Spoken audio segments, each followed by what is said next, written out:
कहा जाता है कि धरती पर डायनासोर्स के अंत का कारण अंतरिक्ष से गिरे एक उल्का की वजह से हुई थी और वैज्ञानिकों की ये अवधारणा है कि अंतरिक्ष पर घूमने वाले उल्काएं ही एक दिन इस नीले ग्रह के अंत का कारण बनेंगे। पर मॉन्स्टरवर्स की थ्योरी की माने तो वास्तविक विनाश की उत्पत्ति तो धरती से ही हुई है, जिसका विकास भले ही अंतरिक्ष में हुआ हो, पर यह विकास धरती के विनाश के लिए हुआ। और वो विनाश कोई और नहीं बल्कि गॉडजिला के सबसे बड़े दुश्मनों में से एक अंतरिक्ष के ही दो गॉडजिलाज हैं। हम बात कर रहे हैं जोजला हलावा तथा शक्तिशाली स्पेस गॉडजिला की। तो क्या हो अगर ये दो स्पेस मॉन्स्टर्स आपस में उलझकर एक कॉस्मिक वॉर का शंखनाद कर दे? किसकी होगी जीत, आइए जानते हैं आज के इस वीडियो में। और वीडियो में आगे बढ़ने से पहले वीडियो को लाइक करना बिल्कुल ना भूलें। सबसे पहले बात करें स्पेस गॉडजिला की, तो ये गॉडजिला एरिका नामक लड़की तथा गुलाब फूल के डीएनए से तैयार हुआ बायोलांटे की प्रोडक्ट है। वैसे बायोलांटे की कहानी पर हम पहले ही एक वीडियो बना चुके हैं, जिसे आप पिन कमेंट में दिए गए लिंक को क्लिक करके देख सकते हो। खैर, स्पेस गॉडजिला की उत्पत्ति के पीछे बायोलांटे का सबसे बड़ा हाथ इसलिए है क्योंकि बायोलांटे गॉडजिला से लड़ाई करने के दौरान जब एनर्जी स्पोर में बदलकर अंतरिक्ष में फैल जाती है, तब कुछ एनर्जी स्पोर्स किसी ब्लैक होल में घुस जाते हैं।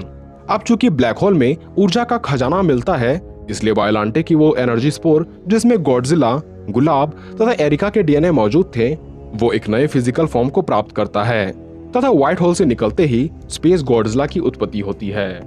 अब चूंकि इसका निर्माण अंतरिक्ष में हुआ है, इसलिए इसे extra terrestrial crystalline Godzilla clone कहा जाता है। और इस गॉडजिला की ऊंचाई करीब 120 मीटर की है, यानी बायोलांटे जितने ही। पर उड़ते वक्त ये अपने आकार को काफी बढ़ा लेता है, क्योंकि उड़ते वक्त ये वास्तविक आकार से 2 गुना से भी ज्यादा यानी करीब 250 मीटर या 820 फीट का हो जाता है। वहीं वजन में भी ये दानव 80,000 टन भारी है, पर उड़ते वक्त इसकी वजन बढ़कर 7 लाख टन से भी ज्यादा बन जाती है। बात करें स्पेस गॉडजिला के पावर्स एंड एबिलिटीज की, तो ये इतना शक्तिशाली काइजू है जिसने अपने पहले ही द्वंद्व में गॉडजिला को हरा दिया था। यहाँ तक कि इसने जूनियर गॉडजिला को अपने क्रिस्टल की कैद में ले उड़ा था, और तब हारा हुआ गॉडजिला भी स्पेस गॉडजिला को रोकने की हिम्मत नहीं कर पाता। और ये घटना बताती है कि स्पेस गॉडजिला कौन सी बला है। स्पेस गॉडजिला की फिजिकल स्ट्रेंथ इतनी ज्यादा होती है जिसके हमलों से मोगेरा भी खुद को नहीं बचा पाता, क्योंकि स्पेस गॉडजिला इस 1,60,000 टन वाले मशीन को अपने टेल स्वाइप की मदद से 100 फीट दूर फेंक दिया था। यहाँ तक कि ये अपने कॉम्बैट फॉर्म में आकर कैसे भी मॉन्स्टर को धूल चटा सकता है, क्योंकि कॉम्बैट मोड में इसे रोक पाना लगभग नामुमकिन हो जाता है। बात करें इसकी ड्यूरेबिलिटी की, तो ये सुपर ड्यूरेबल है, क्योंकि इस पर किसी हमलों का कोई असर नहीं होता। इस गॉडजिला में मौजूद जी सेल्स इसके डैमेज अंगों को काफी जल्दी हील करवा देते हैं, या दूसरे शब्दों में कहा जाए तो अगर किसी तरह इसे चोट पहुंचा भी दिया जाए तो ये खुद को रीजनरेट कर लेते हैं। हालांकि इसके पीठ पर उभरे सफेद क्रिस्टल दोबारा ठीक नहीं हो पाते, पर इसके ये क्रिस्टल ऐसे शील्ड का निर्माण कर सकते हैं जिससे होकर कोई भी एनर्जी इसे चोट नहीं पहुंचा सकती। यहाँ तक कि ये दूसरों के अटैक्स को अपने शील्ड के सहारे दूसरी दिशा में मोड़ सकता है। पर इसके सबसे खतरनाक हमलों में से एक है कोरोना बीम, जिसे किसी विनाश से कम नहीं माना जा सकता, क्योंकि इसकी ये बीम गॉडजिला के एटॉमिक ब्रीथ से भी ज्यादा शक्तिशाली है। साथ ही ये अपनी बीम के दिशा और गति को भी अपने नियंत्रण में कर सकता है। यही वजह है कि इसने गॉडजिला के बीम को ओवरपावर करके गॉडजिला को नीचे गिराया था। वहीं इसकी इंटेलिजेंस इसे सभी काइजू में सबसे अलग बनाती है, क्योंकि इसकी इंटेलिजेंस इंसानों की बुद्धि के बराबर मानी जाती है, जिस वजह से ये और भी खतरनाक साबित होता है, क्योंकि ये किसी भी बैटल को अपनी बुद्धि का इस्तेमाल करते हुए योजना बनाता है और काफी कम समय में ही अपने विरोधी को मार गिराता है। स्पेस गॉडजिला दूसरे गॉडजिला से अलग स्पेस में फ्लाई कर सकता है, और इसके उड़ने की गति ध्वनि के गति से 3 गुना ज्यादा होती है। पर पृथ्वी के वायुमंडल से बाहर निकलने पर यह अपनी गति को प्रकाश की गति तक भी पहुंचा सकता है, और अपने फ्लाइंग स्टेट में भी ये काफी अच्छी बैटल कर सकता है। यहाँ तक कि अंतरिक्ष में प्रकाश की गति से उड़ते हुए अगर ये किसी पर अपनी कोरोना बीम शूट कर दे तो उसे मौत भी अपने पास आने से नहीं रोक सकती। वहीं स्पेस गॉडजिला की ग्रेविटी टॉर्नेडो एक प्रकार की टेलीकिनेसिस पावर है, जिसके सहारे ये बिना किसी को छुए हवा में उठा सकता है और उसे कहीं भी फेंक सकता है। वहीं ये अपने जियोकिनेसिस की एबिलिटी से अपने आसपास क्रिस्टल की टावर बना सकता है और ये टावर्स को दुश्मन की तरफ फेंक सकता है।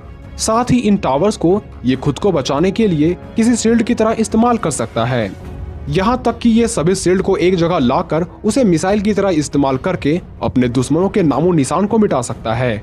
और स्पेस गॉडजिला की शक्तियां यही नहीं खत्म होती, क्योंकि इसकी एनर्जी मैनिपुलेशन इसे कई और शक्तियों का मालिक बनाती है। चाहे वो ऑरा क्रिएट करके सभी इलेक्ट्रॉनिक डिवाइसेस को खराब करना हो, ऊर्जा को सोखना हो या उस ऊर्जा को दूसरे ऊर्जा के रूप में बदलना हो। स्पेस गॉडजिला अपने होमिंग होस्ट की एबिलिटी से खुद के साथ क्रिस्टल को भी हवा में फ्लोट करवा सकता है और उसे लेजर गाइडेड मिसाइल की तरह लॉन्च कर सकता है। साथ ही इसकी फोटोन हरिकेन इसे इंसानों के आधुनिक हथियारों से बचा कर रखती है, इसलिए पूरी दुनिया की आर्मी भी मिलकर इसका कुछ नहीं बिगाड़ सकती। वहीं बात करें जो जला हलावा की, तो इसे भी भले ही स्पेस गॉडजिला के नाम से जाना जाता है, पर यह किसी गॉडजिला या बायोलांटे के सेल से नहीं बना और ना ही इसकी उत्पत्ति स्पेस में हुई है। जो जला हलावा हॉलो अर्थ में रहने वाला गोजिरा के सदस्यों में से एक था, पर एक दिन इसे ताकत पाने की भूख हुई और वो हॉलो अर्थ में मौजूद कोर एनर्जी या सितारे को खा जाता है और धरती के इस कोर एनर्जी को खाकर इसमें इतनी ताकत मिल जाती है कि ये एक शैतान बन जाता है और हॉलो अर्थ में असंतुलन लाने लग जाता है। और इस अस्थिरता को शांत करने के लिए गॉडजिला तथा कॉन्ग की पूरी आबादी को मिलकर इस अकेले गॉडजिला को काफी परेशानियों के पश्चात जो जला हलावा को हॉलो अर्थ में मौजूद वॉर्टेक्स के सहारे अंततः अंतरिक्ष में भेज दिया जाता है। पर इसके द्वारा फैलाई बुराई को न तो गॉडजिला हटा पाते हैं न ही कॉन्ग, क्योंकि किसी तरह से एक कॉन्ग का सदस्य जो जला हलावा के डोर्सल प्लेट में मौजूद क्रिस्टल को अपने पास रख लेता है, जिसे हलावा ने जानबूझकर धरती पर छोड़ दिया था। पर उस कॉन्ग को बुराई शक्ति वाले क्रिस्टल को लेने के लिए एक गॉडजिला उसे रोकना चाहता है, पर क्रिस्टल से मिली शक्तियों का उपयोग करके वो कॉन्ग उस गॉडजिला को मार देता है। और यहीं से शुरू हो जाती है एक ऐसे घमासान की जिसमें गॉडजिला तथा कॉन्ग की ज्यादातर आबादी समाप्त हो जाती है।